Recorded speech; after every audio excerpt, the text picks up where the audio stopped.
지난 화 채용 소식을 기다리며 인내심을 갖고 고양이 뱃살을 쭈무르던 스웨터 디자이너. 그동안 쇼폴리에서 여기저기 까메오 출연을 담당했던 우리집 털복숭이 루카스를 소개할게요. 보통 고양이보다 좀 더 듬직한 떡대 포스를 자랑하는 벵갈 믹스냥 루카스는 2010년 5월생, 이제 딱 10살이에요. 별명으로는 루카쭈, 루카찡, 루카뿅, 루카냥, 용카스, 양카스, 양선생, 양꼬, 김긴양, 활뚱땡, 아기사자 등등이 있습니다. 루카스를 처음 데려오던 날은 의도치 않게 다이나믹했어요. 8년 전의 늦가을, 혼자서 썰렁하게 뉴욕에 온 지 얼마 후 한인 커뮤니티 사이트에서 뭔가 끌리는 고양이를 발견했어요. 2살이 넘은 다 큰 고양이였는데 가족 중에 꼬마 아가씨에게 기관지 알러지가 생겨서 어쩔 수 없이 고양이를 보내게 된 사연이었어요. 연락을 해서 상담을 한 후 입양이 결정되었습니다. 그때 저는 뉴욕에 오자마자 아이폰을 길거리에서 도둑맞고 브루클린에 살고 있었는데 이 고양이가 있는 동네는 퀸즈였어요. 뉴욕에 온 지 얼마 안 돼서 어디가 어딘지도 모르고 퀸즈도 이름만 들어본 무지랭이 상태. 게다가 동서남북 오른쪽 왼쪽 구분 못하는 어마무시한 길치인데 아이폰도 없어서 지도를 보며 길을 찾아갈 수가 없었어요. 하지만 아무 생각 없이 그냥 고양이다 우왕 하고 신났던 저는 그냥 집에서 찾아본 구글맵 루트랑 주소만 덜렁 종이에 써가지고 7렐레 8렐레 고양이를 데리러 갔어요. 퀸즈로 가는 세븐 트레인은 지하가 아니고 지상을 달리기 때문에 창밖으로 주변 풍경도 구경하고 마침 노을이 져서 하늘도 예쁘고 옆에는 어떤 사람이 통기타의 노래까지 불러주고 있었어요. 왜 신림 지나서 전화하는 거야? 그렇게 설레이는 마음으로 동정역인 플러싱 메인스트리트에 도착. 몰려오는 중국 요리 냄새, 한자로 된 광고판들, 그리고 밀려오는 사람들. 저는 전철을 타고 중국에 도착한 줄 알았어요. 그 사람들을 사이로 쭉 걷기 시작한 지 20분. 뭔가 이상했어요. 아까 전철 풍경밖에 봤던 매치 스테디움이 보이는 거예요. 반대 방향으로 온 거였어요. 아이고, 유턴. 그렇게 다시 제대로 가다 보니 중국이 점점 한국으로 바뀌었어요. 한글 간판이 많이 보이고 한의사 성형외과, 정형외과, 치과. 근데 여긴 주택가 아닌가? 여긴 미국인가 한국인가? 적어온 루트는 역에서 내려서 쭉 가면 130번가가 나오고 123-45라는 큰 아파트가 있을 거래요. 고양이와 만날 걸 생각하며 두근두근 걸어가는데 건물들에 적힌 번호의 특징을 발견했어요.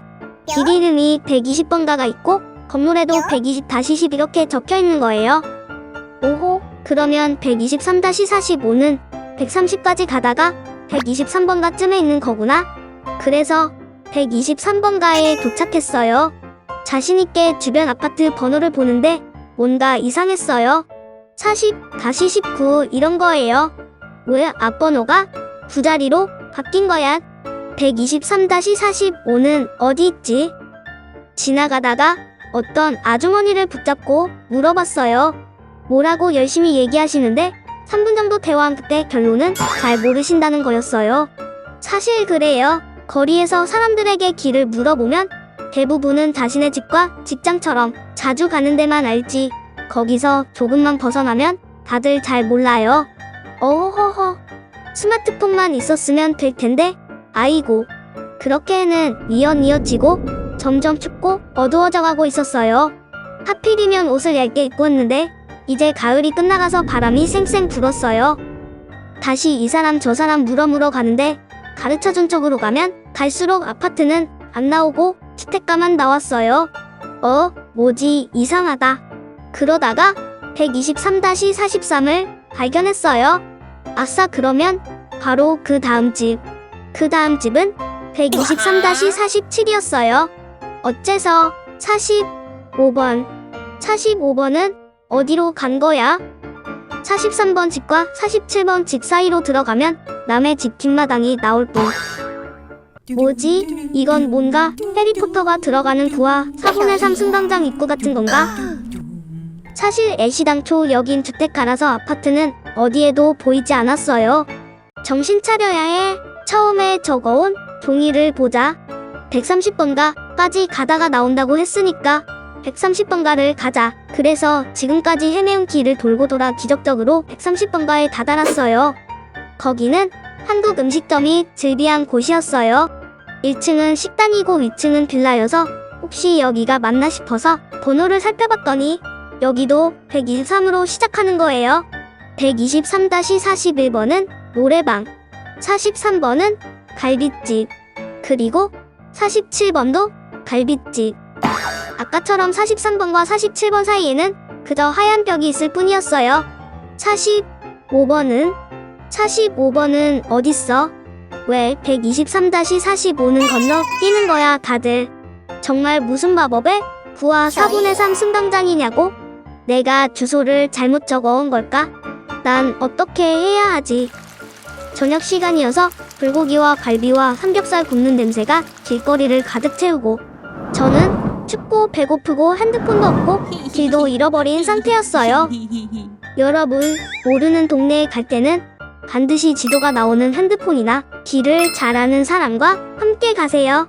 그때는 이미 저녁 7시를 넘기고 있었고 이쯤이면 고양이 주인 가족도 내가 오는 걸 포기했을 것 같았어요. 그런데 핸드폰이 없어서 연락을 할 수도 없고 주변 사람들에게 물어보고 싶었지만 식당 안은 손님이 북적거리고 직원들은 너무나 바빠 보였어요. 그렇게 전전긍긍하고 있었는데 저 멀리 길 건너 어둠 속에서 학생들 중 한 명이 아이폰 4로 보이는 것을 들고 지나가는 걸 발견했어요. 전속력으로 달려가서 구독 요청. 눈물을 삼키며 구글맵을 켰어요. 검색해보니 130번가와 노던 스트리트 교차점에 뚜악하고 123-45 아파트가 있었어요. 왜 이 교차점을 적어오지 않은 거지? 이런 똥멍청이.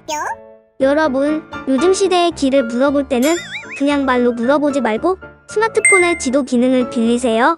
그렇게 교차로를 찾아가자 너무나 쉽게 아주 큰 대로변에 아주 크게 23-45번 아파트가 뚜악하고 서 있었어요. 아하하하하하하. 드디어 도착했다. 9와 4분의 3 승강장. 이 아니고 나의 새로운 가족이 될 고양이가 있는 곳. 꽁꽁 얼어붙은 손으로 로비에 들어가서 호수를 누르고 위로 올라가자 엘리베이터 앞에서 고양이 주인 아주머니가 기다리고 계셨어요. 엉엉엉. 처음 봤는데 너무너무 보고 싶었어요. 아주머니는 친절하게 같이 저녁 식사를 하자고 밥을 차려주셔서 너무나 감사했어요. 고양이는 사진보다 엄청 크고 뱃살이 처진 게 귀여웠어요. 그리고 만난 지 몇 분 만에 제게 와서 다리에 부비쩍해서 감동을 받았어요. 집에 돌아갈 때는 고양이와 함께 그동안 쓰던 용품까지 몽땅 챙겨서 자동차로 데려다 주셨어요. 너무나 친절한 가족이었어요. 그렇게 저는 귀여운 털뚱땡이 루카스와 함께 살게 되었습니다.